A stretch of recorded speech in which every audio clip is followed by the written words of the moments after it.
Alas 12:13 na kining oras gihatod kanato mga kabisyo my love so sweet sa Jesser Marketing ang tigamawag tigapod-apod sa Calabo Plus Liniment Oil para sa panakit sa kalawasan ulo tiyan likod ug lutahan muwagtang sa panuhot-suhot katol-katol sa panit pinakan sa mananap og kagit-kagit arthritis rayuma sakit sa tiyan ulog ngipon mumpatay sa kutog lusa mumpakgang sa lamok nga dili makapahaak muayo sa mga samad tungod sa diabetes alang sa mga nagpingot ang ilong tungod sa sipon ug alang sa mga kabuhion o dagaton gamiti sa Calabo Plus Premium Rub aron ma-relax ang paminaw ug haplase sa pinakamaayo nga Calabo Plus Liniment Oil ang kahibulungang haplas sa pagkaligo isabon ang Calabo Plus Herbal Soap kagit-kagit og pilas wagtang sa medicinal soap nga Calabo Plus Herbal Soap. For more information contact Mr. Jesse Castro Serenobes 0930-973-6009. Ala sige, maayong pagpaminaw sa gihapon kaninyo mga kabisyo my love so sweet doyog ta live ta sa tong Facebook page sa DJ Mike Killing Facebook page and Calabo Herbal Product Jesser Marketing also diri sa ato ang Katok Confession nga Facebook page. Hala sige, pabati mo kanato ha. Kaya niya ato ang Katok Confession, ato ang sayran og laing confession na atong basahon dinhi karon. O hala sige, malihog ko sa pagpanukad sa ato ang programa ani diri karon mga taknaa. And pabati mo kung gusto mo maghatag og reactions, comment lang mo sa ato ang Facebook live kanato sa gihapon usab. Dito maglangan ani ana mga kabisyo my love so sweet. Hello, I am Jade. My girlfriend ako si Repa. And yes, I'm 100% loyal sa kanya. And legal kami, both sides. But then, yung tadhana talaga may kasalanan sa lahat ng nangyari sa buhay ko. Nagbakasyon kami sa Quezon City with my family. And doon ko nakilala si Repa. Doon kami gumawa ng maraming memories. Sabi ni ma'am kasi doon na lang rin daw ako magtatapos ng kolehiyo. Sila na lang daw yung babalik sa Samar. Then ang plano ni mama biglang tumalikod sa plano ni Tita Els. Sasabay na lang raw ako kina ma'am pabalik sa Samar. Paano na lang si Repa? Paano na siya? At paano na kami? Ayokong sumabay kina mami pero pinagpipilitan nila ako. Hanggang sa pumayag rin naman si Repa.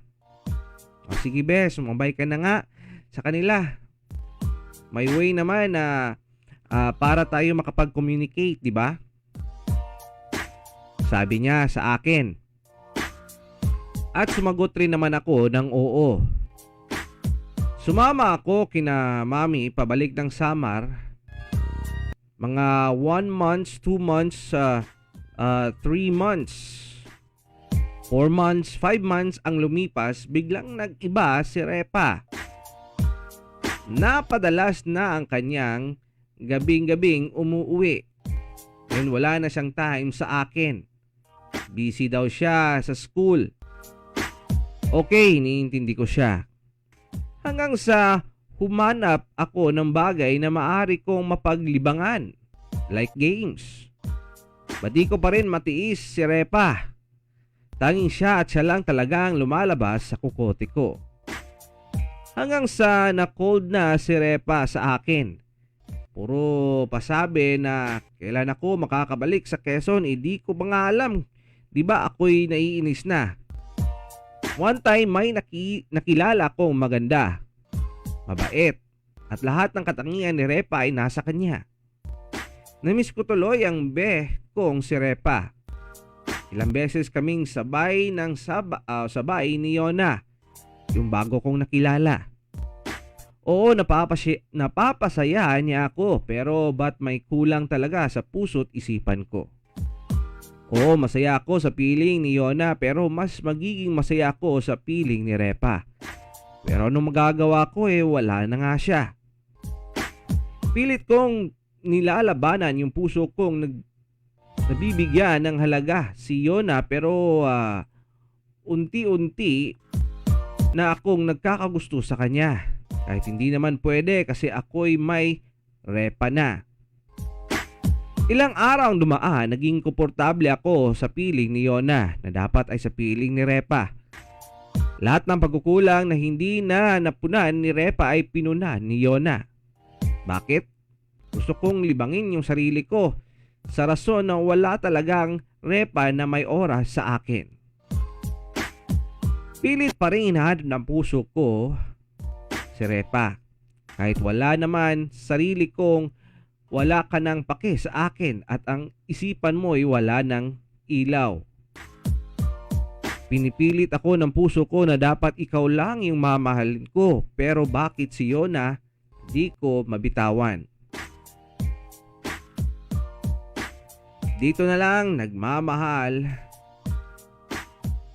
Jade. Oras na to, alas 12:19 na, mga kabisyo, my love, so sweet. Nagi na yung mga inga ng klaseng confession, no?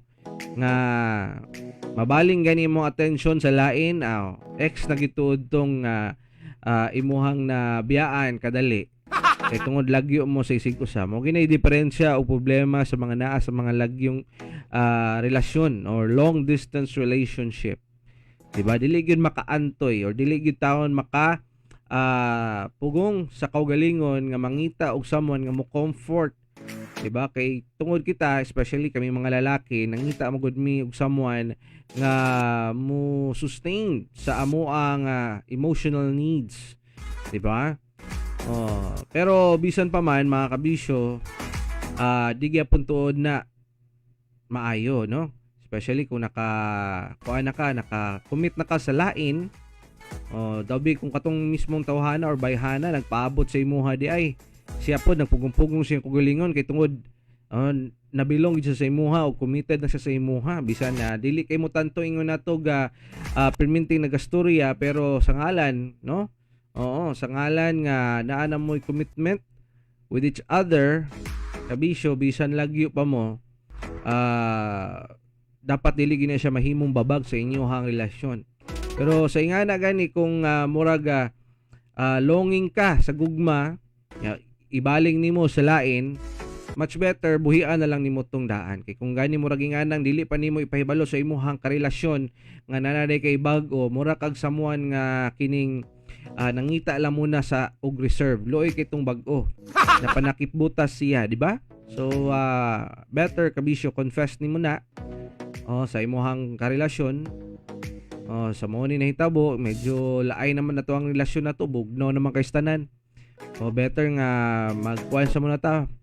Undangon na lang sa muna siguro nato ni. Ito na mo ko nakitaan nga wala ko tuyo pero niabot siya sa kuang life o nagmalipayon ko. And I hope nga magmalipayon po ka para sa kuha, di ba? So nga na at least kuan kabisyo, mutual ang inyuhang pag sinabot tanay. Di ba? Pero better mag video call mo or magtawagan na mo ay lang pakita sa personal kay mabayar bagid bugat kay kamo. Labaw na pag ma-it hurts, para malikayan nga di matsampalan, palayo na lang yun. Pero at least nagpahibalo ka, nagpadayag kasi mong gibati kay ba sinapay mga pagpugong-pugong ba, no? Hilak-hilak nako, makonsensya ka, di nanuntuod ka madayon. Og sulti, og bulag sa iyaha. Samok bito kay nangingana. Labaw na kung na ay someone nga nagpaabot na sa imuha nga bago nga perminti nimo makauban nga ano, imuha pa mambuyan. So better ana mga kabisyo, my loves, para limpyo o kining wala tay kabalaka ba atong konsensya nato dili bitaw ingon nga kining mabaraw og labaw sa tanan, di po ta magabaan kay magabaan na ba ta asahay gitawon na ana. Labaw na karon, okay nako, uban gipambulagan sa adlaw sa birthday, sa adlaw sa Pasko, sa adlaw sa bagong tuig, di ba? Ambot lang nabay gibang bulagan karon mga adlaw. Unsa mang tani? Padayon pa ba niya to? Dangon na lang siguro nato ni. Tapos ang imuhang gisuryahan niya na gato ka nga gukdon kaniya, moingon deg, sige, okay. Na agi kay lain, adyo kay lain. Dali ra kaming sugot. Pero bitaw mga kabisyo, my loves, alas 12:23 na sa tapalabis mga ingana. Murag madala gitaon tuod ta ba na magpasiyaw, magpakataw karon mga taknaa. Anyway, sa mga uban kanato diha nga gusto magpa pawala sa ilang mga labad sa lawas, Okay, ihaplas nimo kining liniment nga numero 1. Aprobado, garantisado Calabo Plus Herbal Oil Liniment amigo, mawagtang sa maduhot, suhot, sakit sa panit, samad, kabahong, baho sa tiil, sakit sa ulo, sakit sa tiyan, sakit sa ngipon, bukol-bukol, hubag, matagtiki, arthritis, rayuma, guban pa, no? Patay po niya sa mga kutog, moisturize sa panit, humutog sakto sa kainit, bugnaw-bugnaw, nindot sa paminaw. Insect and mosquito repellent po usab. Alang usab sa mga nasa opisina, kabuhion sa biyahe, gamiti sa Calabo Plus Premium Rub alang sa pingot nga ilong, hubak o stress nga paminaw. Mag-Calabo Premium Rub ka na para ang buhay hayahay. Para sa mga kikigid og baho sa lawas, panabon gamit ang Calabo Plus Herbal Soap para pampaputi o pampabata sa kutis. Charisma Beauty Soap para sa pahamis ug pandepensa sa kutis, mang Charisma Kojic Soap with Sunblock Protection. Kini gatod sa Gesser Marketing Calabo Plus Herbal Products kay sa Calabo Plus tanang balatian tudas. Tuyog ta padayon sa ato ang paglanog-lanog kumbati gyapon sa pagpahimsog mga kabisyo my love so sweet. Kauban gyapon ko ninyo kini gyapon ang inyong DJ Mike Kiling para sa programang Tutok Pakatok sa Udto.